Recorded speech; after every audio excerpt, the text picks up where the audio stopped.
It it was, but I do have some of them songs, like I feel like 2 Chainz could have did by himself, and I feel like Lil Wayne could have did by himself. Like it was a couple of I joints mean, that's like the purpose of a collab. It's supposed to sound like we hit that. I mean, I don't think there's no album where somebody has done where it's a collabo album where there's not supposed to sound like one person is the dominant person. That's what it's supposed to sound like. No, I'm saying, but what I'm saying is he didn't have to be both of them didn't have to be on the song every time. Hey, yes, you do. It's a collabo album. Why would you not? No, but Nobody don't do that. I'm saying some of the songs, it was more of a 2 Chainz song with 2 Chainz just it would have been all right if it was just 2 Chainz song. Yeah, I don't think you just haven't listened to enough collabo albums then, because that's exactly how Drake and Future albums sound.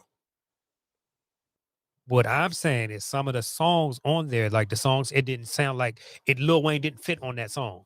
Yeah, I think because I mean, of course, because everybody had their style. I think it's just going to be catered. Like, you got to tell me what song you talking about. I don't know. I forgot the little slow joint. I think when Shorty was singing on it, like that was more of a 2 Chainz song than it was Lil Wayne.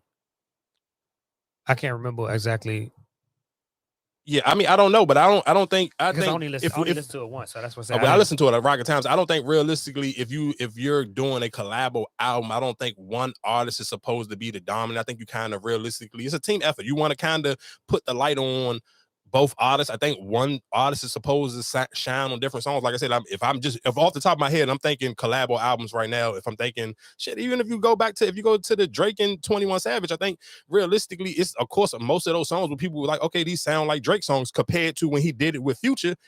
A lot of those songs sound like Future songs. Like a lot of those songs sound like Drake just got into Future's pocket and we just kind of did whatever Future had on the joint, and we just kind of, and Drake just punched in and rocked and roll or whatever and follow Future's lead. And I do feel like realistically, to me, to be honest, all of those songs sound like 2 Chainz songs, because I think realistically, if we talking about hook wise, 2 Chainz know how to make better songs than Lil Wayne. Lil Wayne is a better rapper, but we talking about who makes better songs. I feel like 2 Chainz makes better songs. So he realistically, it might have been that one with Marsha Ambrose. Yeah, so that and Rick Ross is on it, right? No, Rick Ross is on Can't Believe You. Oh, yeah. Well, I think just like I said, to me, I felt like that was like a 2 Chainz jump. I felt like 2 Chainz, this was one of those projects where 2 Chainz actually get to show people, one, his song making ability, and then 2, his rapping ability. And I do appreciate Lil Wayne just following the lead, because and the crazy thing is because I listened to what was that, the Lil Wayne when he did a joint last year, was that last year, maybe 2 years ago now, when he did one with Rich the Kid. It sounded like a Rich the Kid project. So if you don't like Rich the Kid, you probably 9 times out of 10, and that's probably why most people probably didn't even listen to that project, may not even know what I'm talking about. That Lil Wayne and Rich the Kid project sound like a Rich the Kid project with Lil Wayne just coming in and putting his verses on. But I think Lil Wayne's, his weakest, if like Lil Wayne was a basketball player, his weakest part of his game is his hook making ability.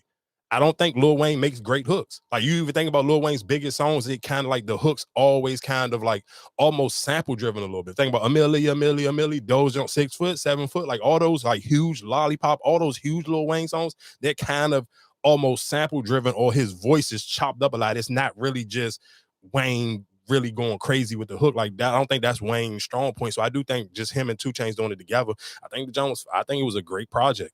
And to me, my favorite song on there was Big Diamonds featuring 21 Savage. Manny Fresh produced that joint. Oh my God, that sound like a classic Hot Boy joint. I'm not gonna lie to you, I probably would have even been, I ain't gonna say you should have probably put Juvie, or probably, because I haven't heard Juvie in a long time, and I'm still on the fence. Like, I didn't heard 2 BG verses since he been home from jail.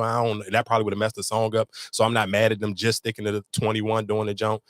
But I wouldn't have been mad if they would have put Juvie or PG on it, like the last verse. So if you didn't like it, you can just easily just cut it off. But that to me was my favorite song. I like the G6 song. And for people who don't know what a G6 is, it's I want to say like a designer drug, like some type of pill or something. Crazy thick. Oh my God, that song crank like hell.